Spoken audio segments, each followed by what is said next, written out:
Greetings, fellow Homo sapiens, and welcome to the third season of the Symbiotic podcast. I'm your host, Cole Hans from the Huck Institutes of the Life Sciences, and it gives me great pleasure today to introduce you to our first guest of our live stream season, season 3. We're back after a year off, a year's hiatus, working on a lot of COVID things. Now we're back live once a month, kicking off our new season where we'll be talking to individual scientists, which is a big change for us. In the past, we've always talked to groups of scientists collaborating. This year, we're breaking our own rules, which makes a lot of sense because this third season is about risk takers and game changers, people who aren't afraid to take risks and try to do things a little differently. And our first guest for this season is Dr. David Hughes, the Huck Chair of Global Food Security. Hello, David. Hi, how are you doing, Cole? I'm doing well. How are you today? Grand. So you rode your bike up here in 0-degree weather, didn't you? Yeah, I did. Yeah. I just want to point that out. I'll just introduce you to the world that way because hats off to you, sir. And that's probably how you've made it through these few years of the pandemic, still trim and fit like you are. Yeah, well, it's a good way to do things. It keeps me warmer and the planet less warm. Yeah, well done. Yeah, I put on about a pandemic 25, I think, but are you still working out? I used to see you at the YMCA lifting weights. You lifting at home now? I still do, yeah. You still go to the Y? No, I still do it at home. Do it at home, yeah. Pandemic times. Yeah, exactly. Yeah. Stay away from the Y. Yeah, well done, sir. Appreciate that a lot. So, how do you like our new set, David? I think that's fantastic. I've liked this podcast a lot. I think what you're doing here is really nice and constantly trying to change it up and perhaps also having a nicer space. We've gone in and occupied your old space. You did. You occupied our... Yeah, We used to kind of battle about that back in the day. A friendly competition for space. So I think this truce benefits us all. Absolutely. Well, if there's anybody I would not worry about handing space over to you, it would be you, my friend, because I think what you're doing over there is fabulous. We shot some video in there recently. We'll be watching that video in a little bit.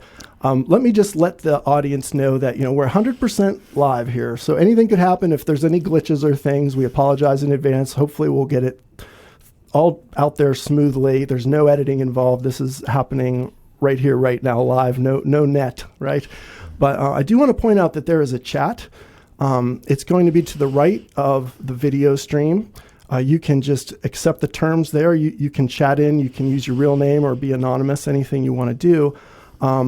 We're also going to have a live Q&A once you're in there. If you have a question for Dr. Hughes that you would like to ask, you can put that question in at any time. And you can also vote up other people's questions. So towards the end of our 45-minute conversation, we're going to look at those questions and we're going to see which ones are the most popular. And Dr. Hughes will answer those live right here for you, which will be interesting to see what kind of questions we get. Great. Excellent.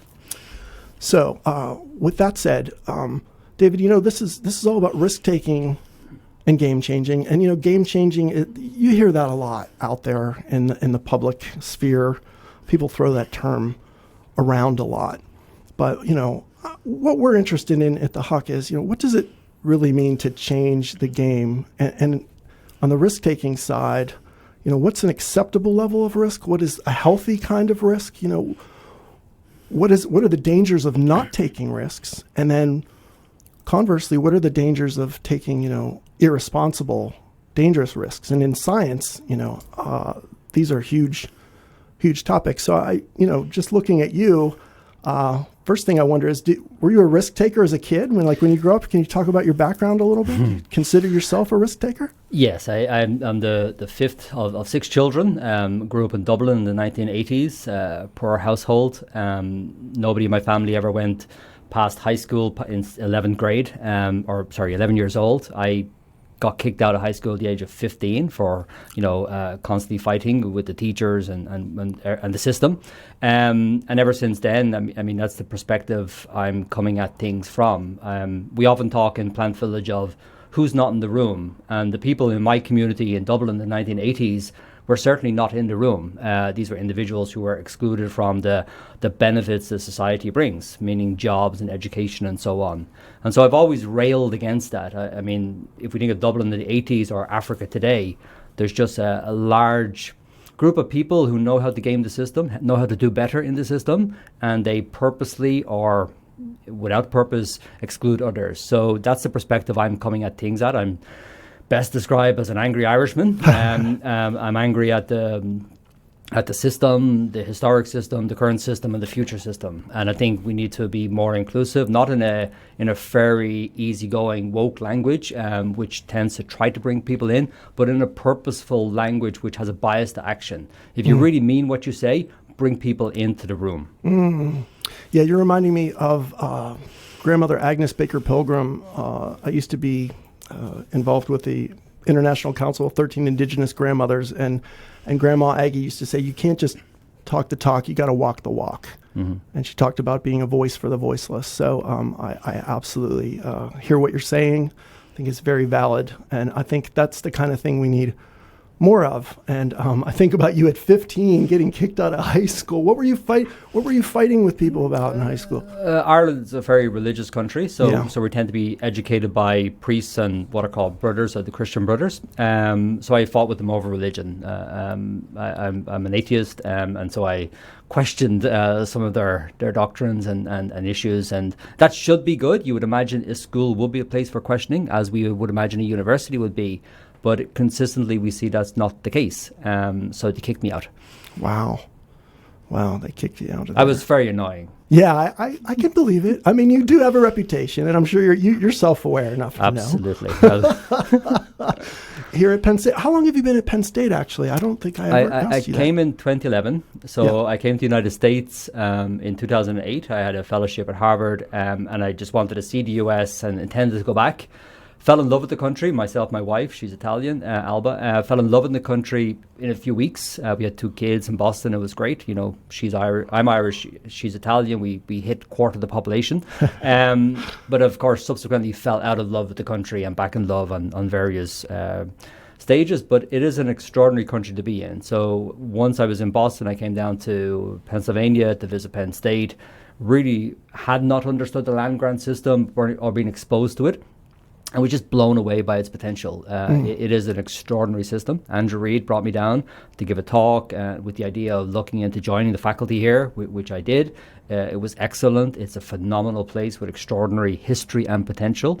And Sid and Hook are just wonderful. I came to Penn State with my ants, my rainforest work on the ecology of ants being manipulated by parasites.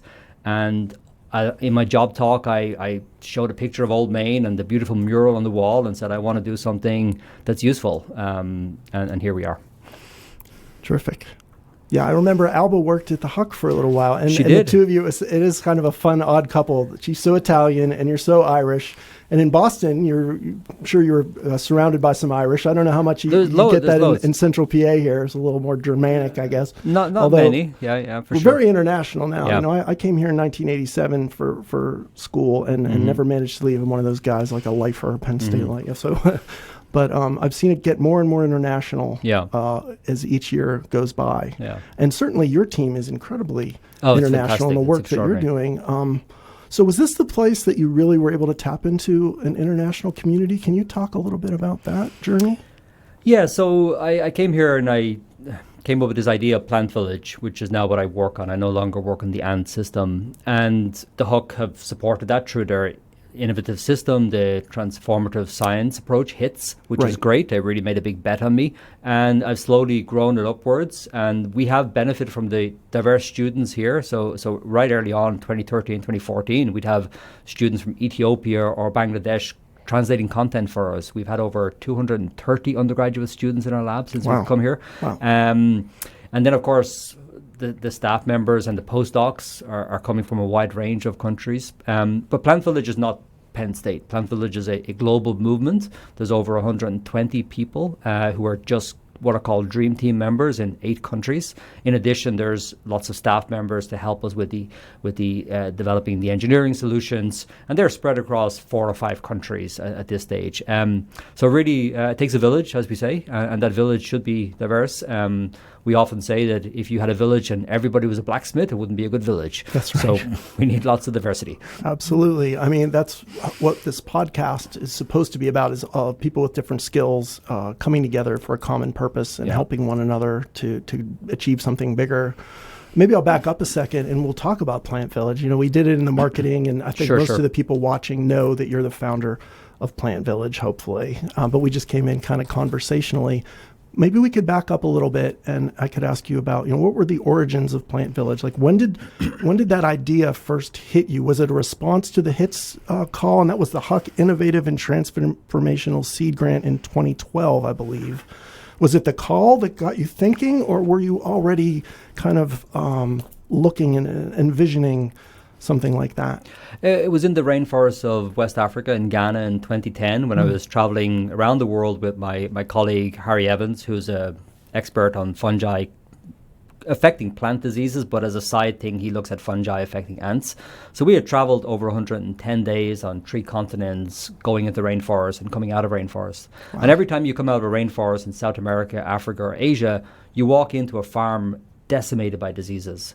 But we actually know what the answers to those diseases are. The birth of plant pathology was 1846 with the Irish potato famine. The birth of extension, which is the cornerstone of Penn State, was 1846, also in Dublin. And it's really, really bad that the knowledge that we should use and could use to help people control problems is not accessible. And it's not accessible by design. We decide who's in the room, who's not in the room. Right. We're at Penn State and we spend $3 million a year in our library, 7th best library in the country, but that's not accessible if you go 5 miles off campus, for example. And it's certainly not accessible in Ghana.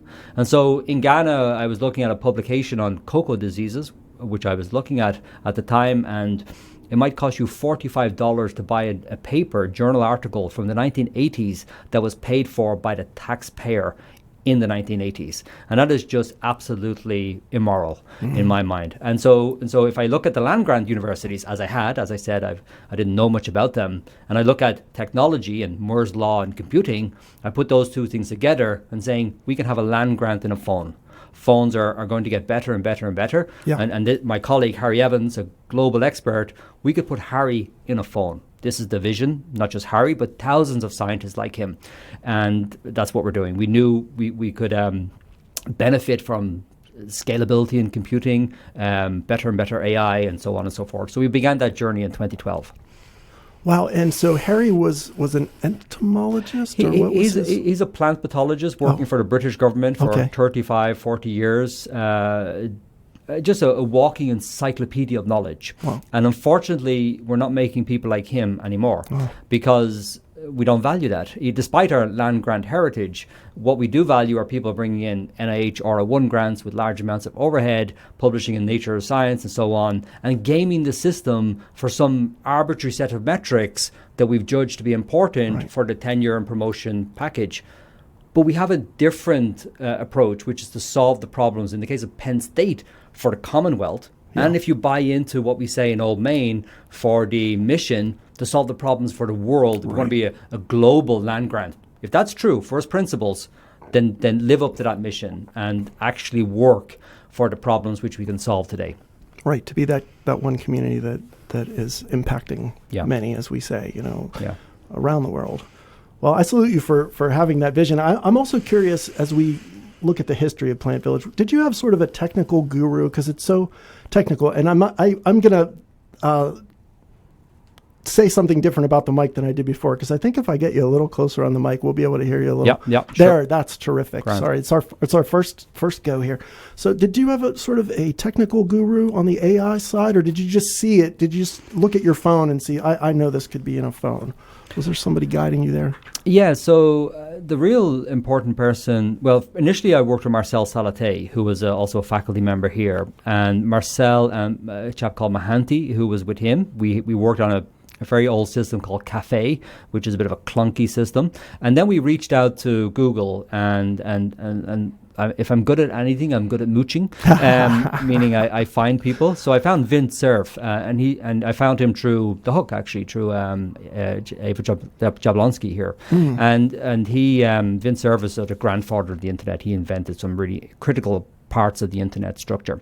he put me in contact with people at Google. Kevin McCloskey was one. And we began to start working on some of these data sets we had. And we worked with the domain experts in Africa at IITA, James Legg. And we put those together. And then the real opening was Pete McCloskey, Kevin McCloskey's brother. He was an undergraduate at Pitt and came to Penn State and hasn't left, thankfully. And he's really combining the approach and driving forward our AI. So he's the critical person in this conversation. Cool. Thank you. I was just curious. I do want to make sure we stick to our theme, which is that risk taking, because I'll have a little fun with you here.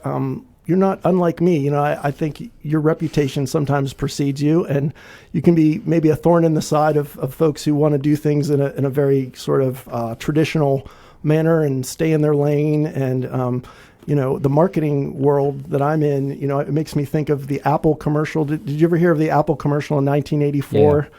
Where there's all the sort of brain dead drone zombie people, and the woman comes in with the big hammer and smashes it.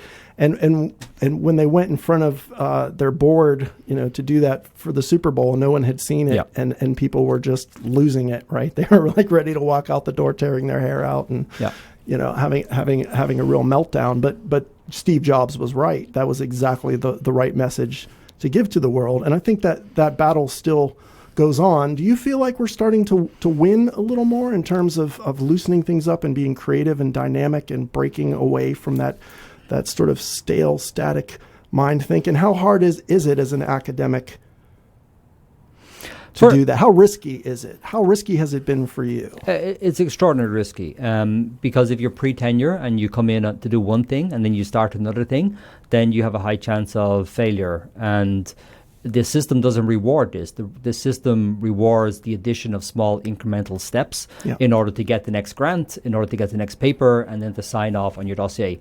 Certainly, as I did at the university, annoy a lot of people. That's not helpful. I mean, that doesn't help. And so I'm rather stupid and tough-skinned, and so I just kind of plow ahead. But nonetheless, I think the university should do a better job of enabling risks, because all the people that you see or content that you mention or companies like Apple, which are successful, all of those successes are a long history of failures. Success only comes from a long history of failures. And we are now scaring young faculty coming in not to take risks for fear of getting this big, axe fall upon them, which is deny tenure. I see. Deny tenure. Yeah. Well, we could shift gears a little bit, and maybe we could check out one of these videos just to let anybody who doesn't know and didn't see the marketing. It's been a very great year for you, David, right? It's funny because you had said, yes, Cole, I'll do this podcast with you. I'll be your first victim for the first podcast. And we didn't know at that time that you were going to be, on the cover of, you were going to be named in Fast Company's, most creative people in business, which is really interesting for, an academic to be a creative person in business when you're solving problems related to, global hunger. And also the Newsweek named you in their inaugural list of America's greatest disruptors, which is no surprise because we all know you're a disruptor. But also that the, USAID would look at your proposal and award you and your team with up to $39 million to do a USAID innovation, a Feed the Future Innovation Lab on current and emerging threats. So that's all fabulous. And I just wanted to let the audience know, if they didn't know that, I didn't go the traditional route of this is David Hughes and here's his bio and here's all the great things that he's done. But I do want to show this video. We were so excited about what you did during the African locust plague of 2020. It was such an amazing story. My team came to me and were like, Cole, we want to do a video about this. We want to do like a really detailed video to try to tell the story because we felt more people needed to hear that. And you worked with us, and we're going to bring that up in just a second so that the folks watching can see it. It's about 5 minutes long. This is the first time we're showing it to anybody other than yourself and a small group of folks that signed off. So I'm going to get ready now. Dan, or is that all queued up? We're ready to go. So we're going to let everybody check this out. This is a grasshopper, and these are locusts. When conditions are just so, certain grasshoppers become locusts. And that can be really bad for farmers because this is what 15 million locusts can do.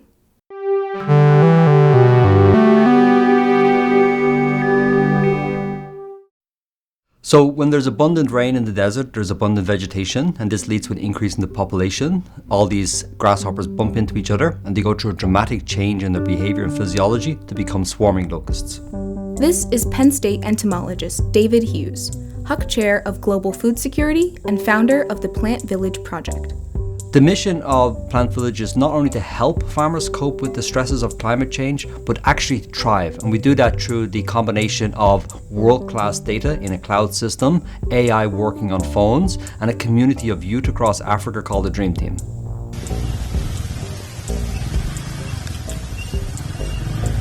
The story of the 2020 East African locust swarms is a study in the real-world impact of climate change. In 2018, an unusually active cyclone season in the Indian Ocean created storms that drenched the Arabian desert. The number of desert locusts exploded, by some estimates increasing to more than 8,000 times the size of their normal population. Over the next year, seasonal winds pushed these insects south and west across the Gulf of Aden, where a wet autumn and a December cyclone, this time in Somalia, kicked off a crisis. Nations across the Horn of Africa now faced the largest locust threat in 70 years, with swarms as dense as 15 million insects per square mile, able to consume as much food in one day as an entire town. And the timing couldn't have been worse. It was early 2020, and the entire world was just beginning to notice the emerging coronavirus outbreak in Wuhan, China. So this was a crisis within a crisis, and actually I was at the UN on the 29th of January talking to the Secretary of Agriculture at the time, and they were really stuck because they weren't able to do surveying across Kenya because everything was shut down and closing. And so it was really important that we could get those necessary surveys for the necessary control. So because we had worked in building apps for them, they asked, could we do this? And essentially what we did was we built the airplane as we were learning how to fly. PlantVillage had already proven its viability to the UN by bringing agricultural knowledge and best practices to massive numbers of small-scale farmers across Africa. Nuru, an AI-powered assistant distributed on inexpensive smartphones, was designed by the PlantVillage team to diagnose common crop diseases and pests like cassava mosaic disease and fall armyworm. It only took the PlantVillage team a month to build and deploy a new and effective tracking app, eLocust 3M. Before the end of March, their new tech was on the ground, in the hands of volunteers and available to anyone with a smartphone. Team members trained locals in hard-hit areas to track and report locust sightings. Over the next year, almost 250,000 records flooded in. Vulcan, a Seattle-based geographic data company, integrated the PlantVillage reports with a custom version of its own software to direct aerial spraying efforts in partnership with the UN and governments. And it worked. The westward movement of the locusts was halted. The countries in the Sahel, a semi-arid region south of the Sahara, were spared thanks to the spraying. The UN's Food and Agriculture Organization estimated that in all, these efforts saved more than $1.5 billion of agricultural products, the livelihood of 34 million farmers, and the food supply for tens of millions more. The PlantVillage story was covered by the New York Times in April 2021. A few months later, Hughes was hailed as one of the most creative people in business by the magazine Fast Company, and at year's end, Newsweek had added him to their inaugural list of America's greatest disruptors. The PlantVillage team was also recognized by USAID, which awarded Hughes a major grant to scale up efforts across the globe. We're lucky to be running a USAID innovation lab on current and emerging threats, and there are 21 Feed the Future countries. So naturally, our objective is to scale up PlantVillage to those 21 countries from Central America to Asia, which of course is over 1 billion people and are predominantly relying on agriculture. So the goal is to get there, help over 1 billion people cope with the stressors of pests, weeds and diseases, but at the same time do that in a climate change world. For more information about the PlantVillage project and to find out how you can get involved, visit plantvillage.psu.edu. Thank you, PlantVillage.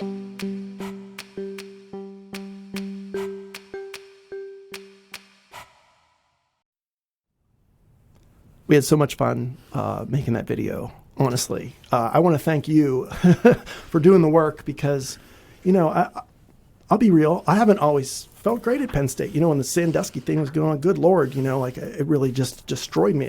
Talk about a low point and like a permanent stain on our reputation. But the people who don't know Penn State, sometimes they'll be like, oh, they'll make some crude joke about that as if that's all Penn State is about. And we really have a lot to overcome there. But when I see somebody like you, David, doing work like that, then I know that there is so much more to us, and there's a whole other beautiful, wonderful side of what we really are about and what most of the people here are about. And it's that land grant mission, and it's about being of service, and it's about taking that research prowess and putting it to good use. So I'd immediately point out that it's not me, of course. I'm just one part of it. It's a village. It requires a communication team. The video you made is excellent, and getting that out is critically important.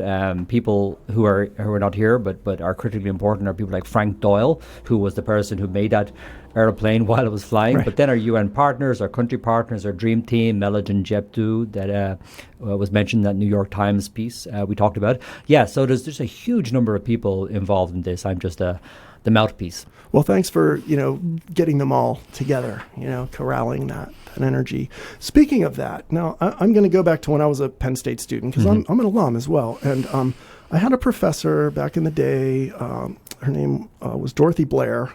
And I think it was 1987. She was the first person in Pennsylvania. She and her husband created a community-supported agriculture farm.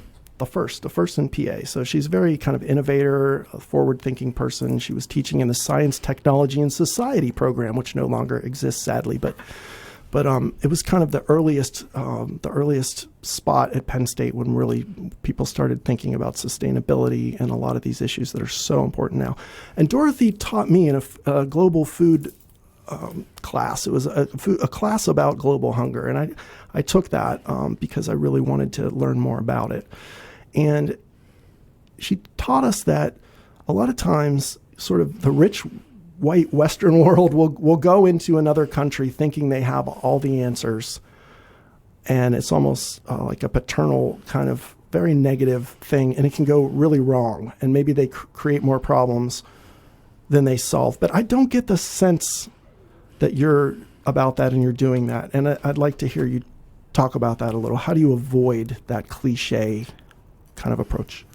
The problems Africa has are problems of colonialism, and now increasingly neocolonialism. And so it's an incredibly rich continent with resources, natural resources and human resources and mineral resources. But they've been stripped away. People have been stripped away. Cobalt is stripped away. And this has happened through the umbrella of colonialization by the Brits and the French and the Belgians, etc. But then increasingly now neocolonialism by the large corporations. Excuse me. So, of course, I'm approaching this as a person who comes from a colonized nation. Ireland was colonized by the Brits in the same way Kenya was. Our potato famine was compounded by British efforts in order to use a infectious disease as a really good way to reduce the population size. And so this is the framework that we come at this from. And so what we do at PlantVillage is work so incredibly closely with local communities. So we're about 130 people in PlantVillage, and most of them, I'd say about 85% of them, are African. They come from 8 different countries, and predominantly youth. I'd say about 75-80% are under the age of 30. And a lot of women, so about 60% women. We also work intentionally with women farmers, about 83% farmers.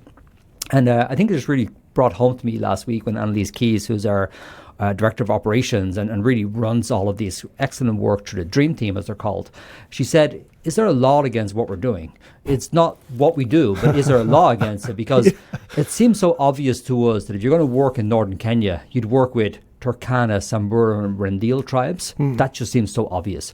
And if you're going to work with making change, you'd employ 37 young people for the price of one FAO consultant, which is about $650 a day, gets you 37 young Kenyans. And you would just give them technology and bring them up to the level of the expert from Europe. And that just seems really obvious. And I was really struck by what she said. So the model that we have is insourcing. We always talk about outsourcing being bad. But that's what we've been doing for Africa and development for the last 40 years. We're outsourcing. Only Europeans or Americans can solve the problem when they fly in an airplane and stay in an air-conditioned hotel room. But our model is the young people are already there. Let's insource. Let's just give them the technology and raise them up with technology. And one phenomenal example, besides the Locust crisis, is that we've just set up a dream team in Ethiopia. And for the listeners who know this, it's currently undergoing quite a severe civil war, which has resulted in many aid agencies leaving. Staff of the Irish embassy were kicked out, but we're able to set up a dream team in that country despite that stress. Because guess who hasn't been kicked out of Ethiopia? The 76 million Ethiopians. And so we want to work with local communities. Again, I love what Annalise says. Is there a law against it? And apparently there's not, and there's great success to be had by going that path. Right on. Thank you for taking us a little deeper into what you do and how it all works. I know I got to meet one young man from Ghana who was on your team, Edward Amoa.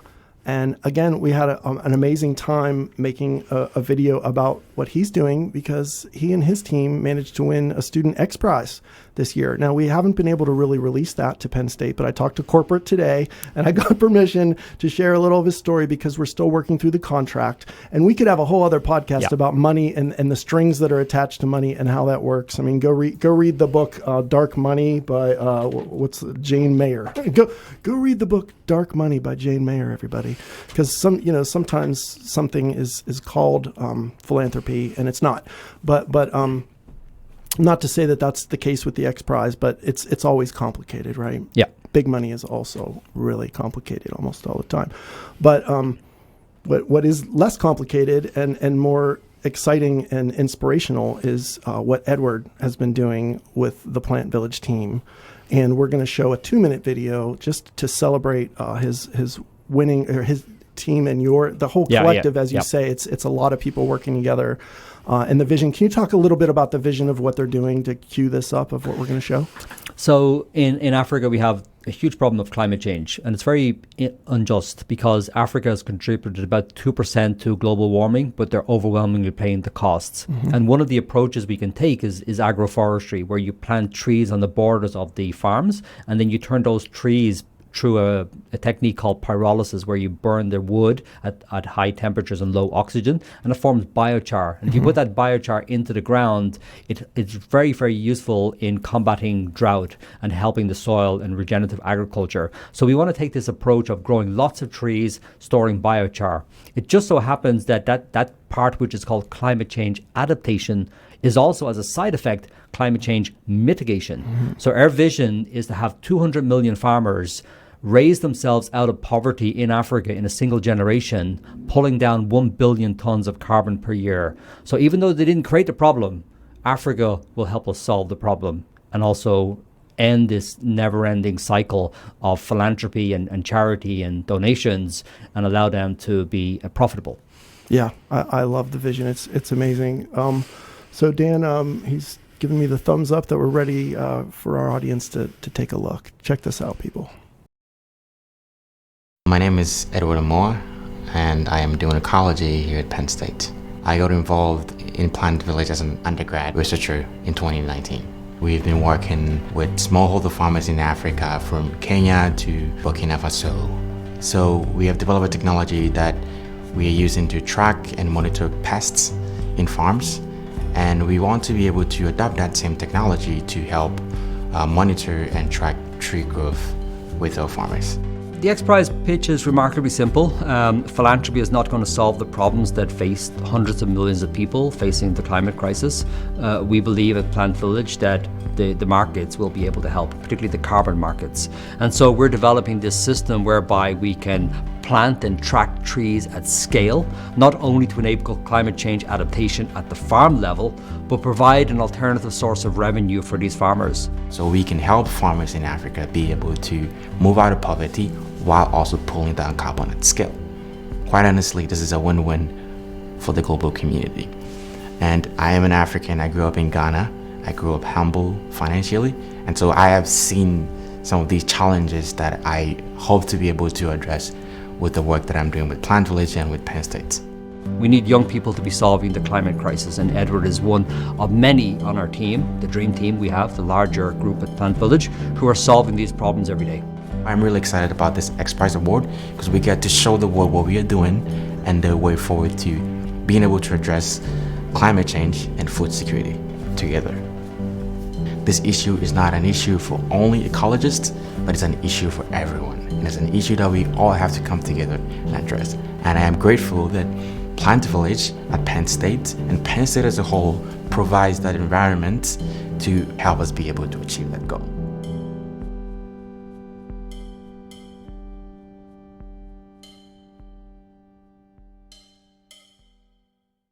David, I get goosebumps every time I watch it. Again, thank you, because I could show that. I could show that to my kids and say, "Hey, this is the kind of stuff we're working on."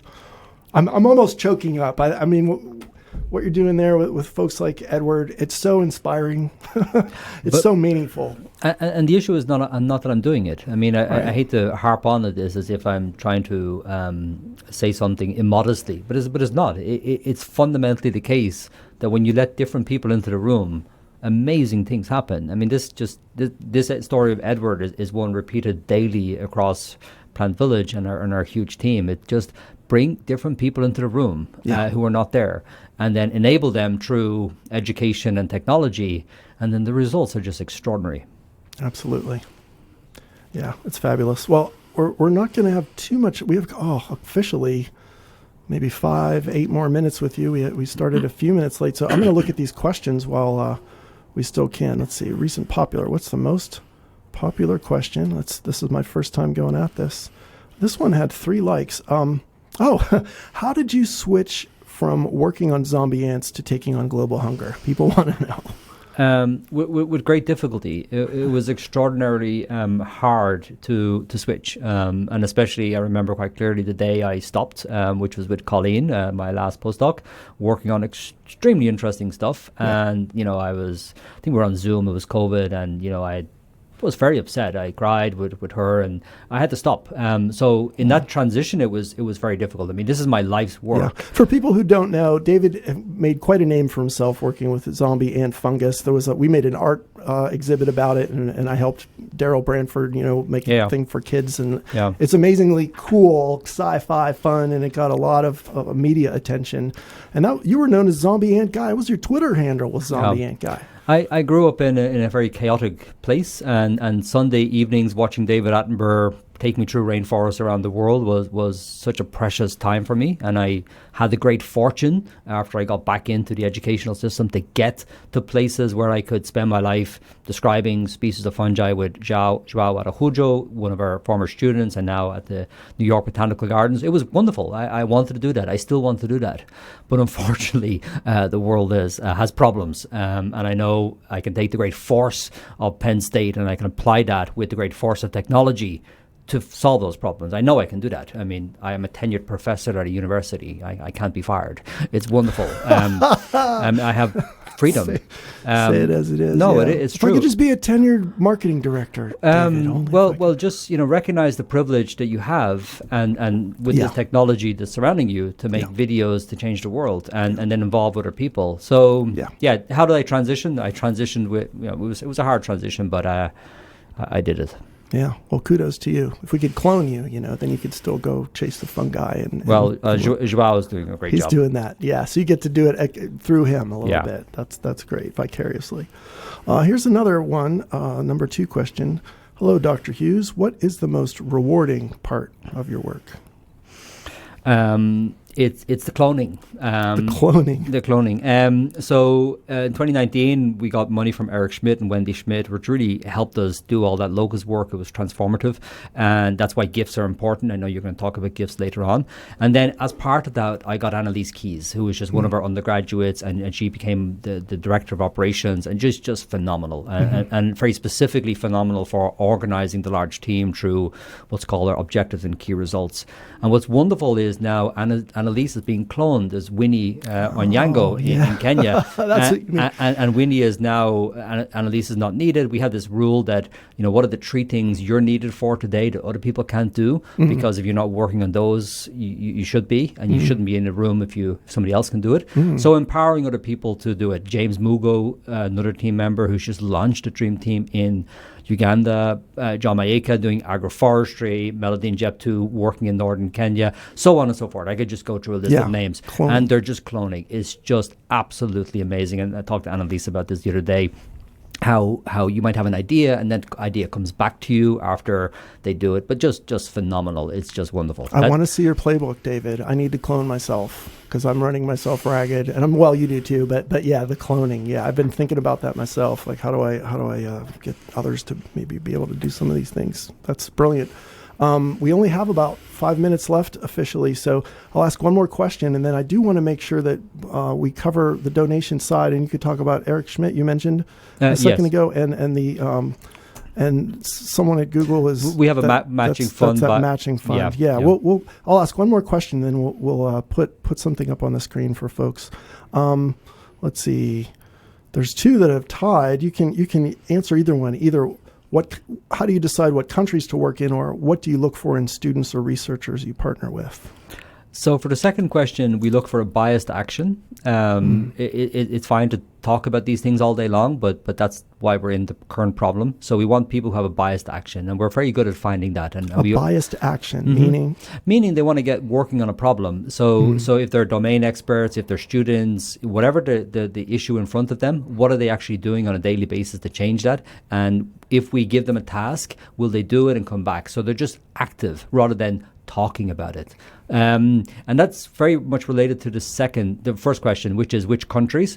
We tend to gravitate towards opportunity that we have. Currently, for example, we're really scaling up in Uganda, and that's because of we're working with the World Bank there, and John Ilukor, a collaborator with us, is just phenomenal. So active, so engaging, so much bias towards action.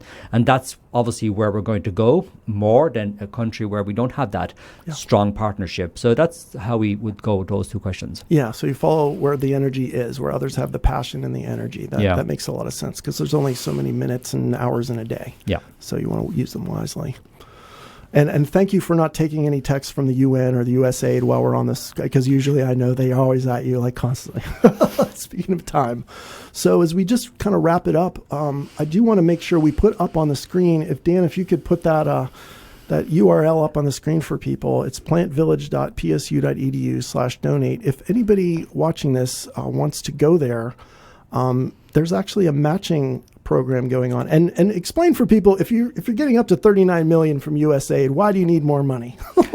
Where does that money go? Let's really let people know what that's like. Yeah, so the USAID money is for research for development. We still need a lot of money for putting into action on the ground, operationalizing things on the ground. So things we know work, we could operationalize them. They might be boreholes or tree planting or providing farmers with phones or SMS for knowledge about what to do, when to do it. And so through Jeff Dean and Heidi Hopper, the Hopper Dean Foundation, Jeff is a lead AI researcher at Google, and he's been working with us for a long, very, very great supporter of what we're doing. And so they put up to 2.5 million matching funds, which is just so amazing. And we want to match that and lead to a situation where we're doing climate change adaptation practically on the ground. We have a goal. We currently reach about 4 to 8 million people a week. We have a goal to get to 50 million a week in the next 2 years. And we need a lot of infrastructure for that. And we need more team members. And that's what GIFs do. GIFs are just extraordinary because they allow us to operate flexibly. So we really do thank the Hopper Dean Foundation. It's phenomenal. And they've been there with you on the ground. And he, the male Jeff. side of that, Jeff, he had an experience going to Africa. He had sort of a personal transformational experience himself. Is that right? Well, I don't know about transformational, but he lived there when he was a kid. I think he was about 11 years old. I think he lived in Somalia and Uganda. And obviously that flavors his thinking. But I also think it's their daughters. As a family, this is their gift giving, and their daughters are in their 20s and obviously are focused on climate change, as many of our listeners are. It's the biggest issue we have. Yes. So we must solve it for the farmers and help them, because they didn't create the problem, so why should they pay the bill? But at the same time, we should solve it for the world. So we're trying to do those things, and I think the Hopper Dean Foundation have just been amazing partners, as have Schmidt Futures and other donors like the Gates Foundation, Skoll Foundation, and so on. Yeah. So many have all chipped in, and I think it's your vision. I think it's that inspiring vision that you're walking your walk and you're talking your talk as well. But walking your walk is, as you say, that biased action bias is how you put it. Yeah. So it means a lot. Do something. Just do something real. Yeah. Just be real and take things on for real. Well, kudos to you. So if anybody goes to that link, if you have money and you're able to do that and feel inspired to do that, you can go to that link, and it'll be matched for the next 2 years. That'll be running, right? A matching fund up to an additional $2 million. That's correct. That's correct. So for those of you watching who are in that category and are inspired by what you're hearing here and seeing, you might want to consider checking that out. Also, I want to before we leave, and I'm just about at the end of our time. We'll let you know that next episode in 1 month. These are going to be every month. We will have Dr. Nita Barty on the podcast. Nita's a great friend of ours. We worked on the Ask Sid stuff. She's done a lot of public service, answering questions about COVID from the local community, just because. And a fabulous scientist, some excellent work. Fabulous scientist, also her work in Africa, taking risks and doing things that are a little different. Things. Taking junk data and making it into actionable data that makes a difference and like a real difference in the real world. So look forward to that. So bookmark it, folks. It'll be at the same page. It'll be on the 24th of February. It's always the last Thursday of the month. We're going to run these all the way through till October, and then we're going to fall down and go to Thanksgiving and have a break and regenerate. And next episode, come back, because we may do a little something special with our, if you've seen these over here, if you can cut wide, Dan, we have our little plushies here. We're going to do a little poll. And I just wanted to point this out. Dan shot a little clip earlier. I love to say that Penn State's evolving, and if you want to, Dan, you can even roll that clip on our way out here. Let's just do it. This is live. We're gonna go long just for fun.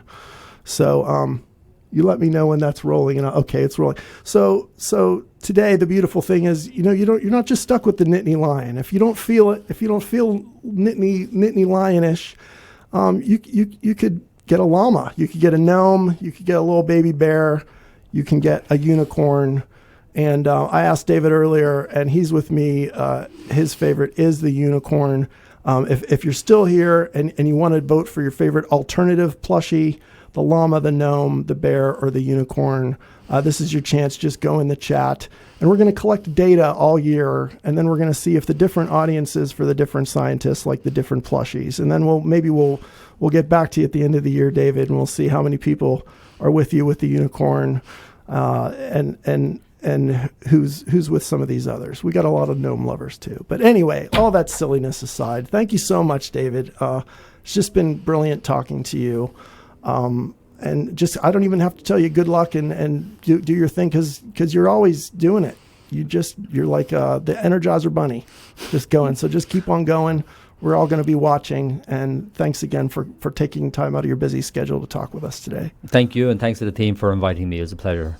Cheers.